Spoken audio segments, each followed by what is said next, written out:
about taking responsibility for our actions and our choices. It's easy to blame others or circumstances for our challenges, but true growth happens when we own the part we play in our journey.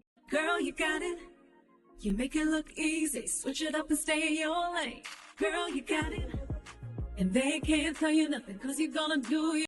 Hi, welcome back to another episode of The Unscripted Woman. For this episode, we'll be discussing self accountability, what it means to be true to ourselves, and how to identify and rid ourselves of toxic behaviors that often go unnoticed. Yes, toxic behaviors that often go unnoticed. So, if you're interested and intrigued about this episode, go to The Unscripted Woman, subscribe, and turn on that notification button. See ya.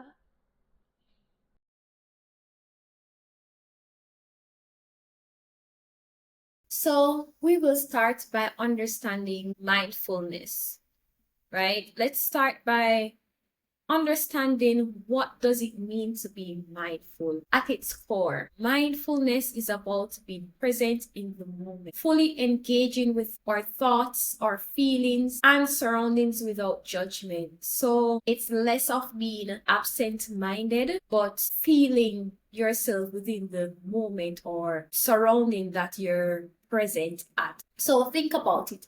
How often do we go through our days on autopilot? We rush from one task to another, scrolling through our phones, multitasking, and sometimes we forget to simply breathe and be present. I am guilty of that. I am so guilty. Other times I just go on autopilot. So mindfulness allows us to step back and observe our thoughts and feelings without getting caught up in them. It's about acknowledging what we're experiencing and responding rather than reacting. So you process your thoughts, you process your emotions, you process everything that come at you, and you respond instead of just reacting. And how can we incorporate mindfulness in our daily lives? So here are a few simple practices that you can use to incorporate mindfulness in your daily life. So number one, breathing exercises. So take a few moments each day to focus on your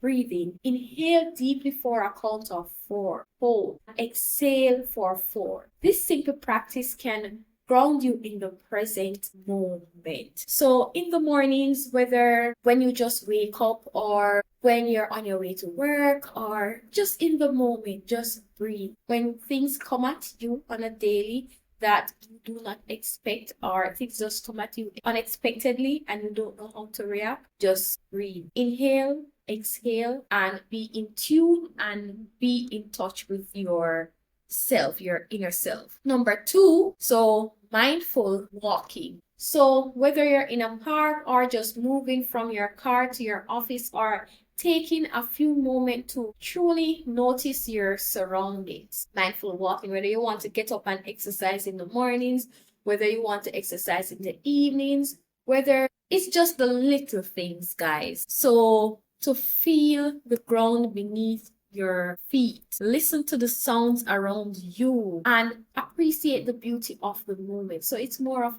appreciation, right? And just engaging with the simple things around you. 3 is journaling, and I think journaling is a very powerful tool. It has helped me a lot, and for me, it doesn't work for everyone, but journaling, it's like you're manifesting, you're putting it out there in the atmosphere before it even happened. So each evening you write down 3 things that you're grateful for. Things like just a simple thing. This practice shifts your focus from what's lacking in your life to what's abundant. So a lot of times we get caught up and flustered about, oh, I did not get to do this today. I did not get to do that today. But what about the simple things? What about just waking up? What about the fact that you were able to have lunch today? What about the fact that you're just alive and you're breathing. So gratitude journaling, it helps you to focus and appreciate the things that are happening in your life rather than being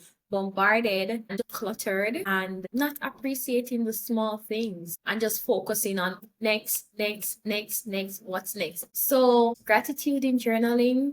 In 2024, I a friend bought me a journal for my birthday, and it was the best journal I've ever used to date. I'll insert a picture up here. This is it. So you can get your own journal. There are journals that sell online. You can make your own. It can be even a scrapbook. Just be creative and just in your own way where you feel comfortable. Just practice gratitude by journaling. So these are just a few things that you can use to help you to become more mindful. So let's talk about becoming your authentic selves, because a lot of times we're living and we're just living, we're just going, we're just existing. But are we truly living, right? Are we truly being our authentic selves? So now let's talk about authenticity. Being your true self is a journey, not a destination. It requires courage to embrace who you are, your flaws and all. Let me tell you from now, nobody is perfect, right? Nobody is perfect. So you got to learn who you are, learn what you like, learn your dislikes, learn what keeps you going, learn what drains your energy, learn what humps you, so you can create that balance and be your authentic self. Each phase of your life will require a different version of you. That is why becoming your authentic self, it is not a destination, it is a journey. You'll keep on growing, you keep on evolving, you will keep on changing, and that is okay. That is okay, because some people think that they have to give you the authority to grow or the authority to change. It's like, that is not who you were. Yes, that is not who I was. I am becoming. I am constantly becoming. So if you met me 10 years ago and the version of me, you're expecting that same version of me 10 years ago, I'm sorry for you, because that version of me does not exist anymore. And sometimes it can put you in a little bit of an uncomfortable space, especially when you're around people that decides not to grow or to transform or wants to be stuck at where they met you 5, 10, 15 years ago.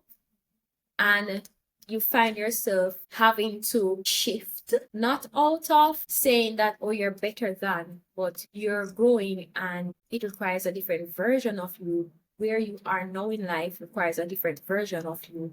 And you just can't carry that burden of people wanting to see you in that light. So you have to just shift. So ask yourself, are you living your others or for yourself? So often we mold ourselves to fit the expectations of society, family, or even friends.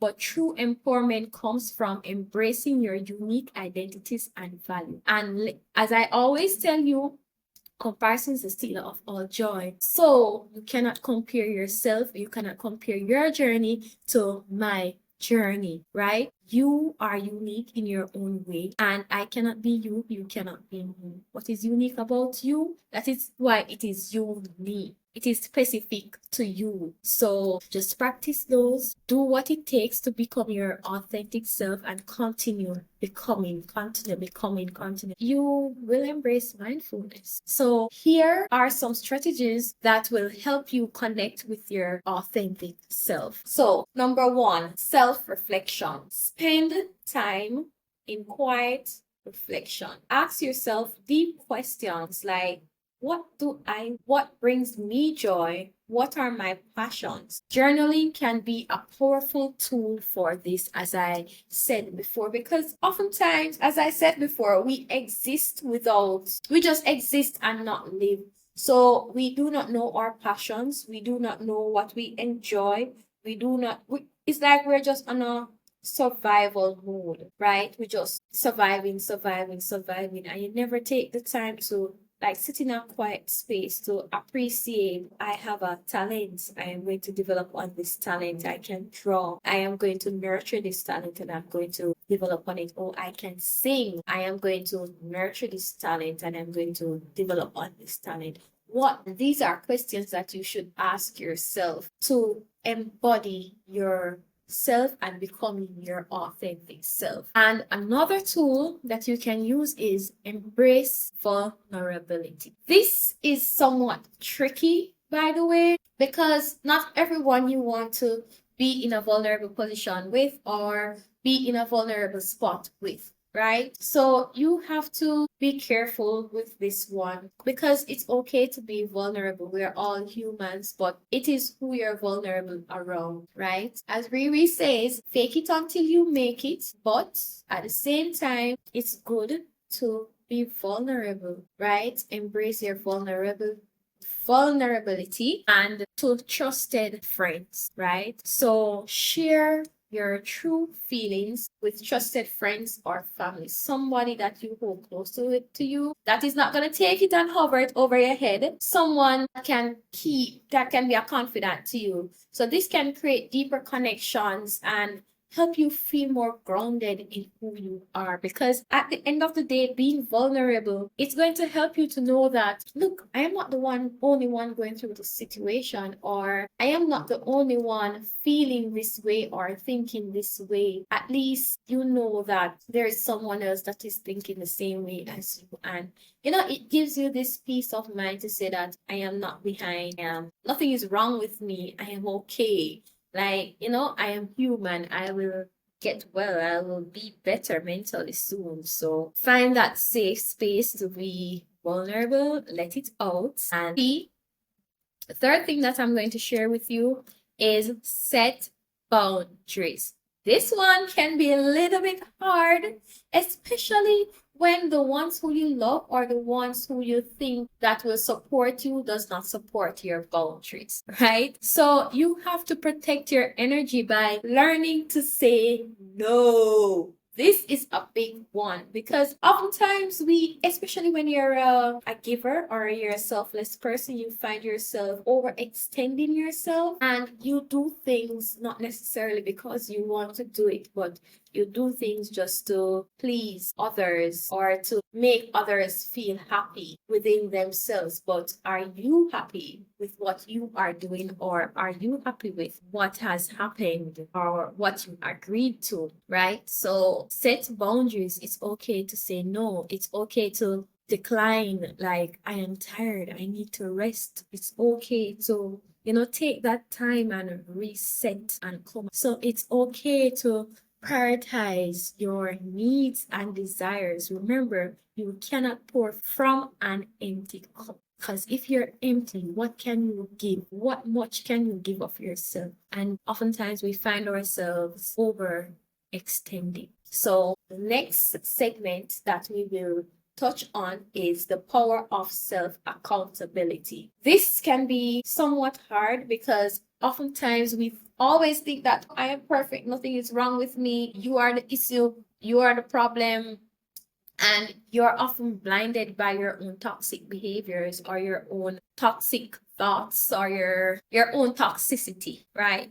So it is always good to practice self-accountability. When you're wrong, tell yourself that, how I approached the situation, I could have done it a better way, or I could have done it a better way, right? And I could have approached it. I reacted instead of responding. You take self-accountability, but that does not mean that you will be stuck there. You take self-accountability in order to move on mentally, emotionally, and physically. So it's self-accountability. This is about taking responsibility for our actions and choices. It's easy to blame others, as I said, or circumstances for challenges, but true growth happens when we own our part in our journey. Because it's easy if you say, are you did this, are you did that, but what part did you play? in your own journey? What part did you play in being stuck where you are? You had to facilitate something in order to be stuck or be caught up in that moment. So self-accountability is a big thing. So let's talk about some common toxic behaviors we might overlook. Yes, nobody's perfect. Everybody have them little toxic behaviors, but it is okay when we decide to grow, nurture. So, number one on the list is negative self-talk. Oh Lord, this can be a killer. And I am my biggest critique. And you are your own worst critique. This challenge those negative thoughts and replace them with affirmations. Remember, you are worthy and you are capable. So a lot of times I am my biggest critique, to be honest. And a lot of times I find myself critiquing myself to the point where I just don't show up because it's like I failed myself before I even show up or show persons what I am capable of or what I want to do or what I wanted to execute. And to combat this, I can say I often ask for criticism from others. So persons that I am around on a daily basis, I always ask them to evaluate me and critique me because sometimes we're doing so good in life and people, see us as an inspiration. People see us as a role model. People see us as so many things, right? And they look up to us so much. We are hearing ourselves, killing ourselves that, oh, you're not worthy. Oh, you didn't do this right. You have to allow yourself to make that mistake and have the mindset that each mistake is an opportunity for growth, right? So if you struggle with this, the negative self-talk, yes, that's a toxic one. But if you struggle with this, you can ask others around you how you're doing. Ask them, let them be very honest with you because sometimes you're doing so well and you're unable to see it because you're critiquing yourself so bad. And then others around you are also inspired by you, and this can impact you and help you to build your self-esteem to know that what you're doing is good, or your character, your traits, you're a very aura, like you breathe positivity and you're just a good person. And the other killer that I know we're all guilty of is procrastination. Yes, procrastination. Procrastination. And you know why procrastination is one of the other toxic is that we don't only procrastinate in talking, but you see social media? Yes, social media. It's like once you take up the phone and go on Instagram and I go on TikTok, I just start scrolling away. I just start scrolling away. And I just start swiping and I just start swiping and I just start scrolling away. And it is a form of procrastination. So you keep on putting off tasks and you put off tasks that can lead to stress and anxiety. So when you procrastinate and now you're behind, you feel stressed, you feel bombarded, and that is a toxic trait. So what we can do is break tasks into smaller steps and celebrate small victories along the way. So break them down, tick them off, get them done, and then you celebrate the small victories along the way. The other one is people pleasing. So while it's great to care for others, it's essential to prioritize your own needs. Ask yourself, am I doing this for me or to please someone? Because oftentimes we find ourselves caught up in moments, just doing stuff to please others. And are you happy? Are you comfortable with doing that? And it goes back to the boundaries that you establish for yourself within the first place. So embrace those and you will help to build your mindfulness. Or the next subtopic that we will touch on is practical steps for transformation. So let's say that again. Practical steps for transformation. So how do we put all of this into action? So everything that I listed before, how do we put this into action? And here's a quick recap of the steps you can take. So, number one, practice mindfulness daily. Start small and build up your practice. Remember, it's about progress, not perfection. Engage in self-reflection. So you make time for yourself, you understand your values and your positions, and with that, hold yourself accountable.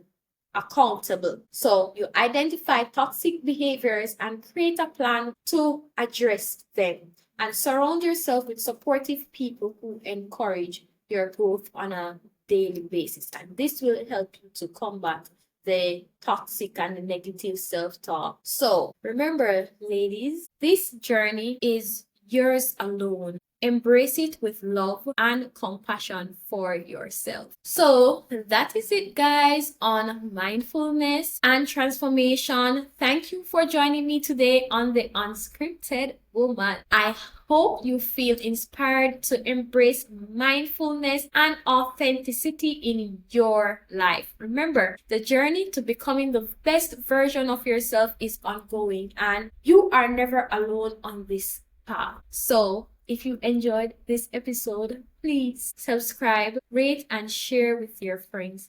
Let's empower each other to live our most authentic lives. Until next time, stay tuned and enjoy yourself.